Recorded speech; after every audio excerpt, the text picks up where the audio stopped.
Yeah, so our next speaker is Angelia Nedich from Arizona State University, going to be talking about characterizing trust and resilience in distributed consensus for cyberphysical systems. So thanks so much for being here, and take it away.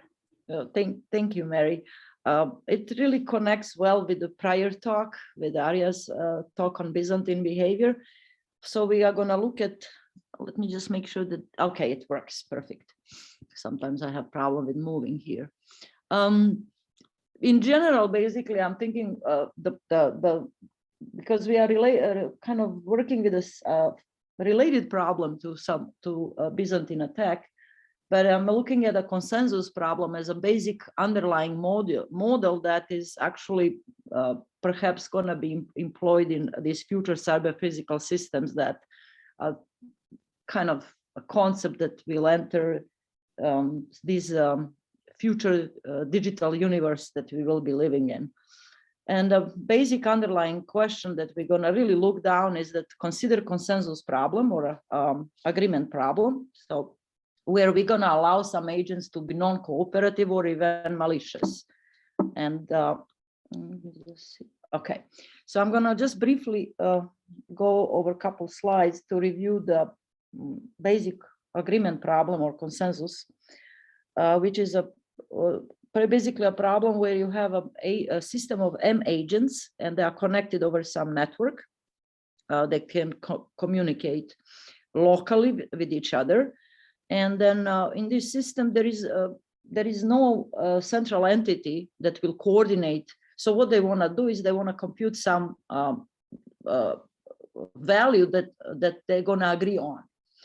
And they can compute the value by only locally communicating with one hop, neighbors only. And there is nobody who can coordinate their computations. In fact, there is actually not even a shared memory space from where they can read certain relevant shared data. And in this case, agents don't even know how many of them are in the system. So none of the agents needs to know the number M. The only thing that the agents are kind of aware of is that they know the neighbors they are connected to. They don't need to know their global identities. They just need to know locally who is the neighbor and whom they can talk to. In this case, in the general, actually, a more general case than I'm going to consider later on, here it's assumed that in the Groot model who proposed a solution for that problem, the Groot model actually applies to directed graphs. So links can be directed from agent to agent. The graph should be strongly connected. And the Groot model in that case says that kind of in this image, I'm trying to illustrate what's happening, that every agent will receive the value. Let's say they start with some initial values at time t0, and the agent 6 in this case will receive these values from the neighbors, corresponding values at time t from the neighbors.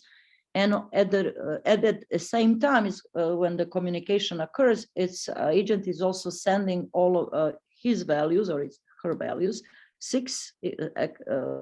value x6 at time t to the all outgoing agents in the network. And that's kind of what is the information that's exchanged. At time t, the updates is after this exchange, every agent will update the value x of t, xi of t, by performing a simple kind of weighted averaging. And in the plot here, I'm indicating that agent 6 will, for all of these incoming values of the neighbors that are up the stream, assign some weight W5, W61, W62, and so on. And it decides on these weights. And upon that, upon making this decision on which weights they're going to use, and in my case, I'm keeping the graph static so they can make this decision once, and they stick to these values for the rest of the time.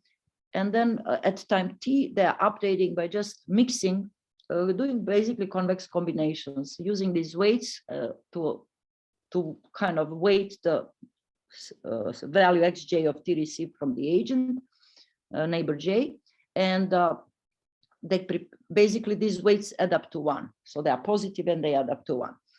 And then we can, to kind of simplify the representation on the model for the purpose of analysis, at the moment, I'm thinking of these values xj's as the scalars. So if you put them all in a vectors, organize them properly, you can define a matrix W that will assign a value wij0 if J, an agent J, is not an incoming neighbor for the agent I.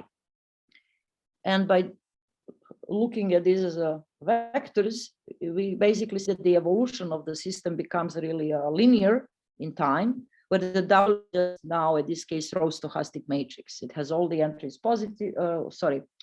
non-negative entries, and all the positive the values in each row add up to 1.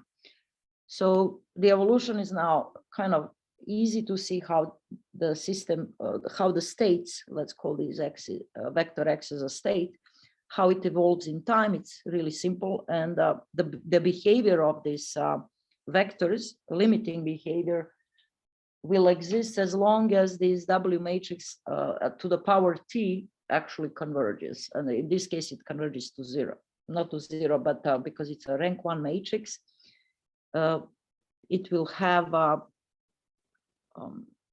being row stochastic, it's going to have a vector of 1 as an eigenvector associated with the value of 1. And because of this connectivity structure that is assumed in the underlying for the connection between the matrix and the graph, assuming that the graph is strongly connected, one can relate this W matrix and think of it as a transition matrix of homogeneous Markov chain.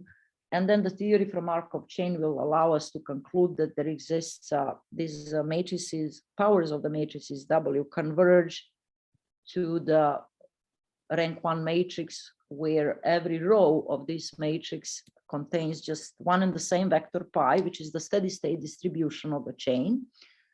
And because the chain is ergodic and finite state and so on, in this case, there is a guarantee that all of the entries in this vector pi are positive. So basically every state is charged in the steady state with a positive probability. And using just that simple kind of analysis from Markov chain, one can conclude that limiting for every agent in the long run, these values xi of t will converge to this weighted combination of their initial values, where the weights are defined. The pi vector defining the weights is the steady state vector of the chain. So that's one first. So it tells us that process will converge, and this is exactly the value on which all the agents will agree. And then one of the other questions that are also relevant and are relevant in our analysis that I'm going to discuss in the next slide or so, it's also that at which rate these agent values xi's converge to this steady state can be measured by introducing this kind of pi weighted norm induced by in this term here. It's really the distance between the vector x at time t, and it's a dispersion of that vector from the weighted average that they are agreeing on. But the way the distance is measured through this pi induced kind of distance, and this equation actually in one word says that these distances will shrinking geometrically, because this term here, rho of w, is a number that's less positive number, and it's less than 1. So the basic conclusion is that agents agree on some kind of weighted average of the initial values. We know how that vector pi is the one defining that weighted average, and we know that convergence rate of this process is geometric.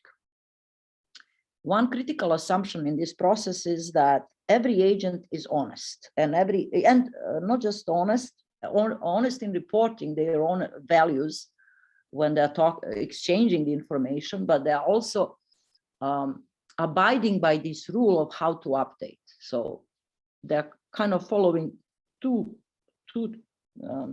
they're abiding by two rules: disclosing the true state, if you think of xi as a state, and following the rule of the update.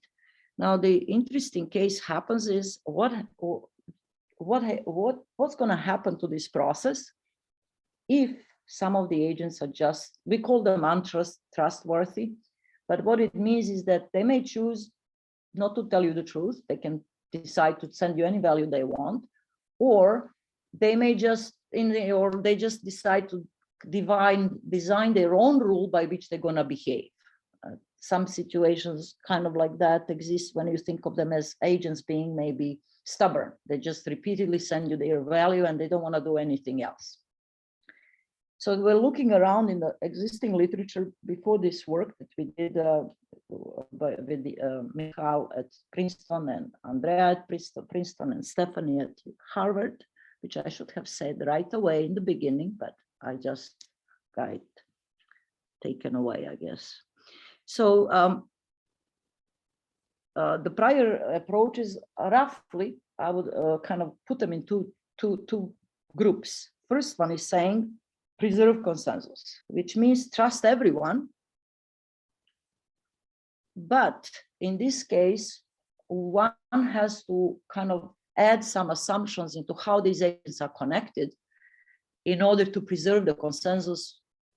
And the rule roughly says that if you have about, let's say, m half of there are m agents in the system, m half of them are not trustworthy, then you need to about m half plus 1 different paths that would connect all these trustworthy agents.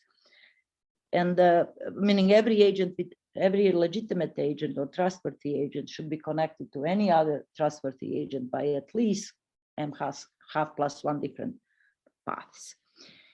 So that's kind of and in that case, of course, the agents will preserve consensus, meaning they're going to converge to the consensus of their initial values. In this case, I think, well, depends which protocol is used. So the second group of kind of papers or literature belongs to so what I refer here as trust no one.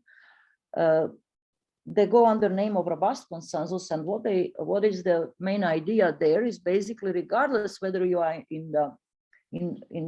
where you have a system with untrustworthy agents or not, you decide to be you actually decide not to trust anybody.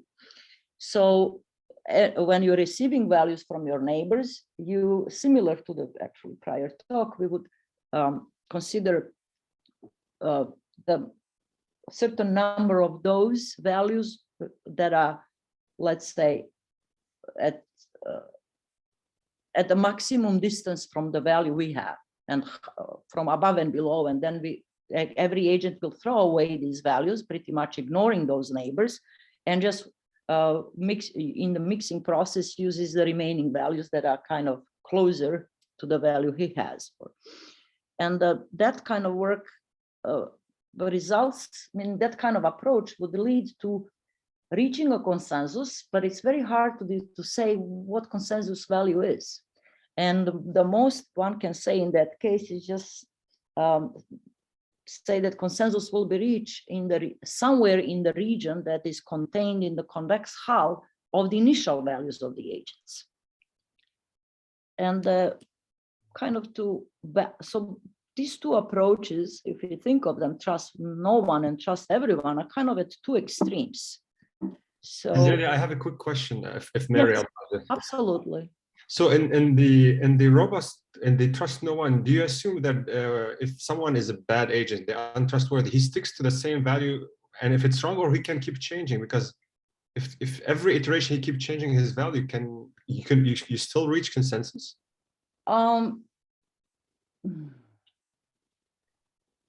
But they're going to be changing their values because of the mixing anyway. So when the other agents, yeah, that's true. I don't know what they are doing, basically because I don't know who their neighbors are. So I cannot predict what value they will give me. So you're saying, okay, so you're saying even that you can still reach consensus? Yes. By the way, there is actually a strong underlying assumption there. There is assumption that I'm not mentioning here. For this to work and consensus to be reached, there is another form of connectivity underlying connectivity for the agents that's assumed. Okay. So that is the key part that would lead to the consensus, because there's some. So what I'm referring to, for example, when we are trimming this, if I have only one neighbor, what I'm going to trim? It's hard, right? If I'm going to disconnect myself from the network. So there is some assumption about how many neighbors I need to have for every agent, and so that this trimming still allows agents to be connected. So that's actually the key assumption. So what we wanted to do is actually to look at this point. Sorry, this is a good point to interrupt and say this is your, that's your okay. 5-minute warning as requested. Oh, okay. So I'm going to hurry up a lot.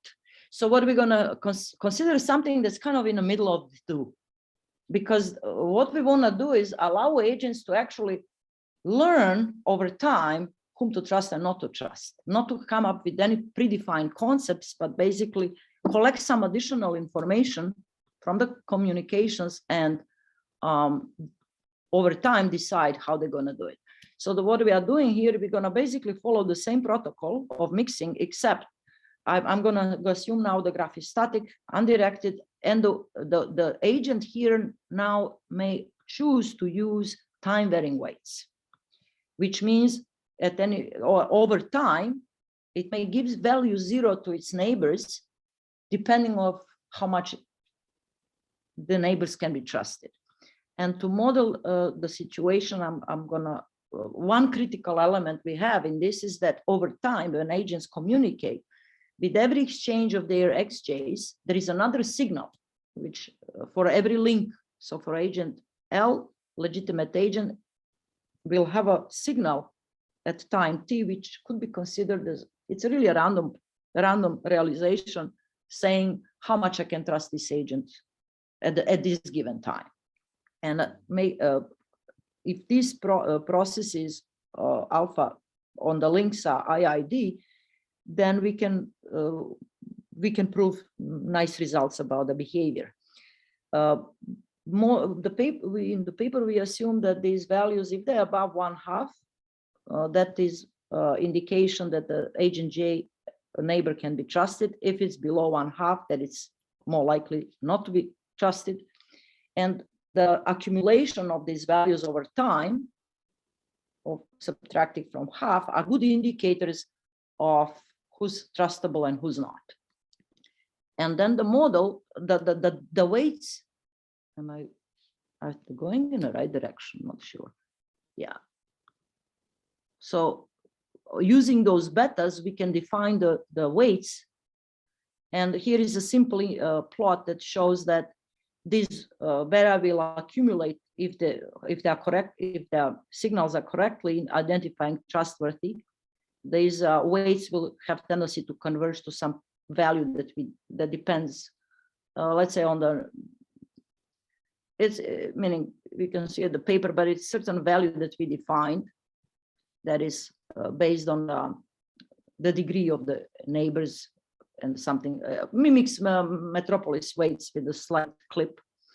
And if for a particular agent, if these betas over time are indicating also malicious behavior, and this plot is kind of trying to illustrate how betas kind of slowly lead to weights that are stabilizing in a long run. So with that being done, basically, we also assume that initially every agent value cannot exceed certain number eta. And this is simple as meaning in consensus when they are nicely mixing, we are never going to exceed the eta value. So when this eta is a known common parameter, then no malicious agent would ever have any incentive giving any value larger than eta. So that's kind of not too bad assumption.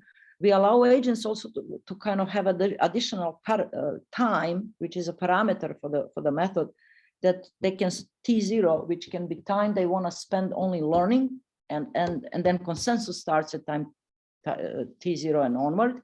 But prior to that time, they're just communicating in order to collect the signals for the trustworthiness. And then 3 questions that we were addressing in this paper have to do with, will convergence to consensus happen?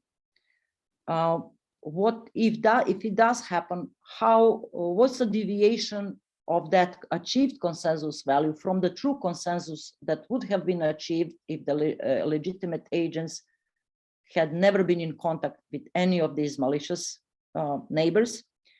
And the question is also about if we are reaching consensus, how far we are getting there. And in the paper, we have all the theory that goes, meaning we answered all of those with basically showing that these are the basic things we actually established, the three basic facts from which kind of the other elements were derived by looking at concentration inequalities, which is Michal's strength. That's she was the key here for the getting to the results. So first thing is that even though this, because this process is this mixing is now random, matrices are random. Over time, we can ensure that there exists some random but finite time TF, after which all of these matrices are basically stable. They stabilize on one matrix, which turns out to be doubly stochastic. No, sorry, take that back. Stochastic, row stochastic, and the limit of these, the limiting behavior now looks very much pure consensus when we had no behavior except this vector W prime, or W is now a steady state vector for this bar matrix that we are reaching in the limit. Consensus is perfectly now defined now through this steady state distribution V. And then the heavier pool has to do with how can we estimate the, I don't know why this goes in a wrong direction. I have some problem here with my setup, I guess. We derive this concentration bound, saying with bounding the probability of, if we are given a particular error, let's say desired delta probability, that's how likely will be that we will basically fall in a certain small area around, it's really bounding the deviation from the consensus by a certain error with a very high probability. And then we have here a little plot that I probably wouldn't be able to spend much time on it, but the plot, if you could wrap up in the next minute or so, that would be great. Yes, okay, so I'll just have that 1 minute. So what the plot here indicates a simple kind of a situation, setup of 45 agents, of which are malicious and only 15 are legitimate. And then they are connected to some random graph is connecting them, models the connectivity. And we compare, because there's no meaning there's no actual model to which we could compare. The only thing we could do is borrow this robust consensus and see how this model we have behaves with respect to this clip, basically trimming of the neighbor values. And it was expected that our algorithm would perform better, because, and also that the performance is depending on how much time we spend learning. So the best behavior in this plot shows when we are spending about 150 updates learning roughly, and then initiating consensus at this time T0 150. And that would mean, in that case, we can actually, with a high probability, we can reach actually the true consensus value that would be there in the absence of these malicious agents. Well, the method proposed by LeBlanc, paper in 2013, no matter, it doesn't have that ability, because here there is basically overwhelmingly too many malicious agents that the legitimate agents have no chance of ever reaching consensus, and there will be always pushed away from the true consensus value as much as possible, actually, the maximum possible thing, input that the malicious agents can input into the system. Sorry, on various things. I'm at the end. So the bottom, I would say, bottom line is that in this work, we combine the ideas really from statistical learning, from hypothesis testing to be closer, and use that, combine that with a consensus, kind of merge the learning process with a consensus idea, and the rest of the results were just derived by following following the intuition that comes from the consensus and the learning process, meaning how it affects the definition of the weights. And another thing I would mention is that we do assume that the graph has, even through this learning process, when we cut off the agents over in a long run, we disconnect with some of them. We need the graph to remain connected, because otherwise consensus will not be reached. And that's probably the only one assumption we don't know how to remove it. It's hard. There are other assumptions we made that are somewhat they are easily treatable. That this is the main one that we haven't been able to really address. And with that, I will thank you. Thank you for your time and attention. And I'm done. Thanks so much for the great talk. Are there any questions?